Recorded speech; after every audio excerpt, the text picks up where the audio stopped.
Hi everyone, welcome back. Today we're talking about the tangent line and the normal line to a given curve.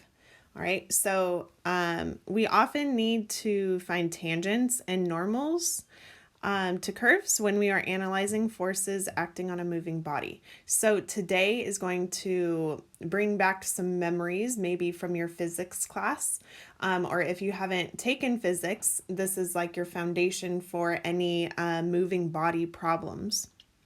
So we first have to define a tangent and a normal. So a tangent we kind of already have grappled with.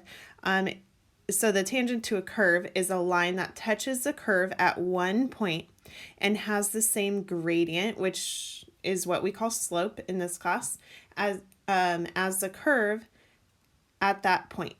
Okay, so here's your curve right here. All right, and the tangent line to that curve is going to hit the curve at one particular point, which we're going to call P. All right. Now that tangent line has a special relationship with what we call the normal to the curve.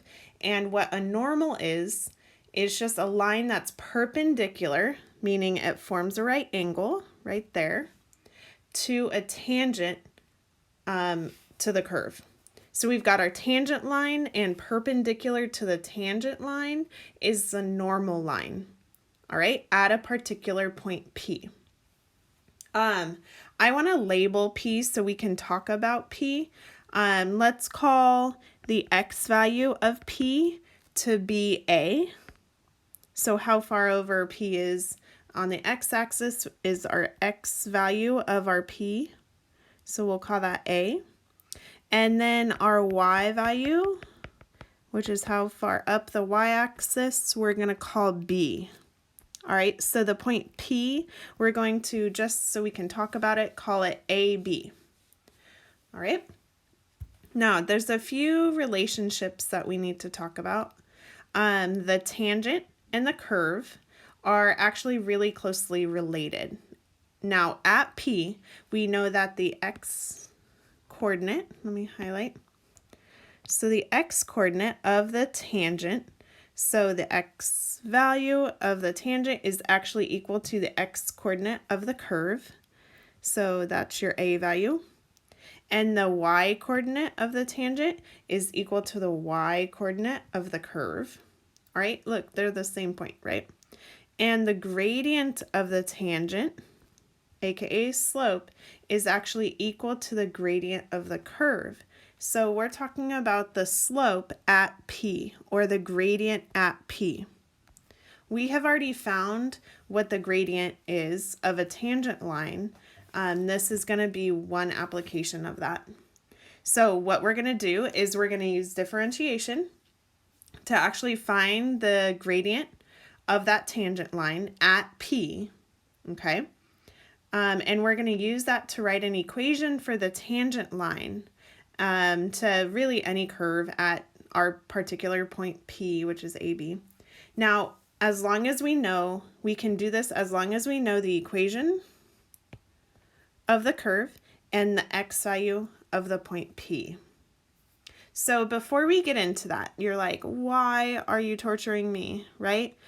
There are so many applications of normals and tangents that you see in your physics and everyday life. So some applications of our tangent line is, number one, if we are traveling in a car around a corner and we drive over something slippery, well, what's going to happen? Like if we drive over oil or ice or water, specifically like black ice or even loose gravel, we know our car is going to skid, right? Now, which direction is that going to send our car, right? Our car is going to continue in the direction of the tangent to the curve. So a lot of police officers use this to investigate crashes and such. So you see over in the picture, a car has skidded while rounding a corner, and it's tangent to the double yellow line curve. That's really interesting to me, at least, and hopefully to you. Now, another application number 2 is if we hold a ball and swing it around in a circular motion and then we let go of it. Which direction is it going to fly? Well, it'll fly off in the tangent to the circle of the motion. All right. Now, an application of our normal, when you're going fast around a circular track in a car, like on a speedway, the force that you're feeling pushes you outwards. So think of that. If you're driving in a circle, which way is your body moving? Well, it's being pushed outwards, which is normal to the curve of the road. Okay, so interestingly, the force that is making you go around the corner is actually directed towards the center of the circle, normal to the circle. All right, and maybe a little less like cool example of a normal is the spokes of a wheel. So spokes are, let me highlight them, these guys that hold your wheel in a circular. So the spokes of a wheel are actually placed normal to the circular shape of the wheel at each point where the spoke connects with the center. So, in other words, the spokes of the wheel are actually normal to the rim. So you'll see at any spoke, you can draw that tangent and it'll be perpendicular to that tangent. Okay? So let's do it.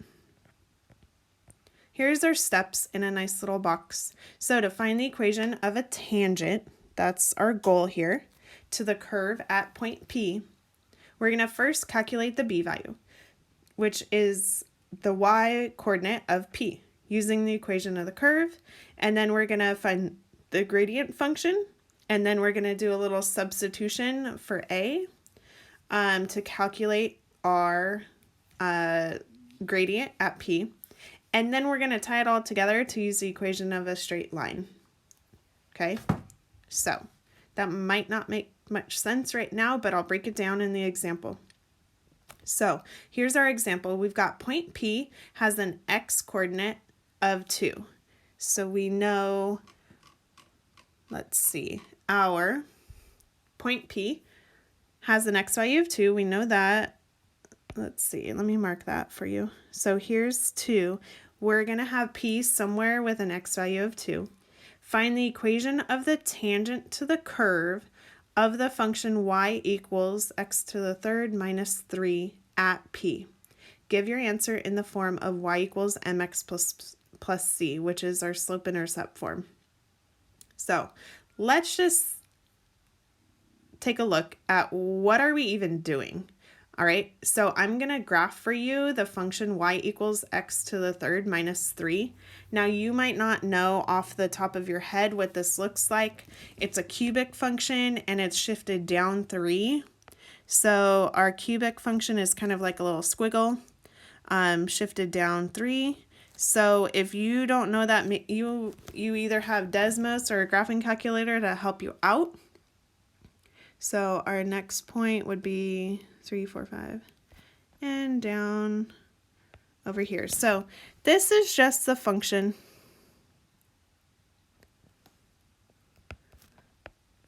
y equals x to the third minus 3. All right. Now, what we need first is maybe hypothetically, look, you guys, because I graphed it, I actually know what my x value or my y value at an x value of 2 is. All right, but maybe you don't know that, or maybe you don't want to graph that. And what you can do is go, well, if we know x is equal to 2, we first need to find P, which has an x value of 2. So we're going to plug in x equals 2 to find the corresponding y value into our function. So we've got, if x is equal to 2, we're going to plug into our function y equals 2 to the third minus 3, and that's equal to 8 minus 3, which is equal to 5. So this point is called P. It is the point that is 2, 5, and that is the point on that curve. So let's put, so we know P is equal to 2, 5. Now, what our whole goal is to draw and write the equation of a tangent to that curve. All right, so what I'm looking for is the equation, let me change colors, maybe pink, is the equation of this like pink line that goes through P that only hits the curve at P. So we need to find, we know point P is on that line, right? We're going to use that, but we also need to find the slope of P. Okay, so P is the tangent line through P. So we need the slope. Now, how do we find the slope of a gradient function? Okay, we're going to differentiate. We're going to take our function, which is y equals x to the third. So let's differentiate. So dy dx. We're going to take our function x to the third minus 3, differentiate. So we're going to take the exponent, swing them around, and subtract 1, and our constant drops out. So dy dx, which is our gradient function, is 3x squared. Now we want to find the gradient that has the gradient of the curve that goes through x equals 2.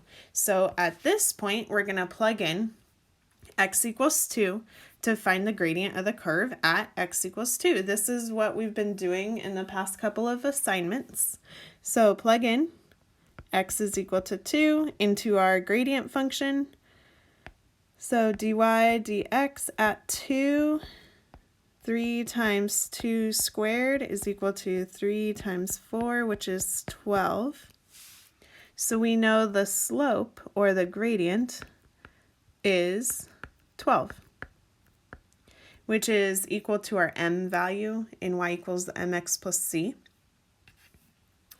So at this point, I know the pink graph has a slope, or gradient, of 12. Now, all we have to do is write the equation of that tangent line. So we know it has a gradient of 12, that's what we just found, and it goes through the point P, which is 2, 5, that is on the tangent. All right, so how are you going to write an equation of a linear line?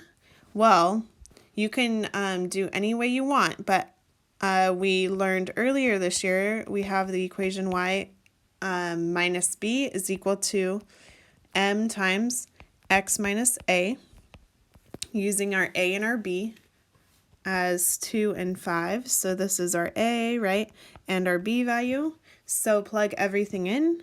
We get y minus 5 is equal to our m, which is our 12, times x minus 2.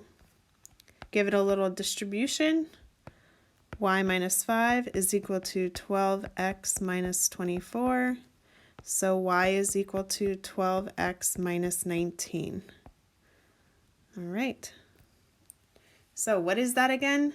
That is the equation of the tangent line that goes through point P. All right. Hope you guys have a great day, and we'll see you soon.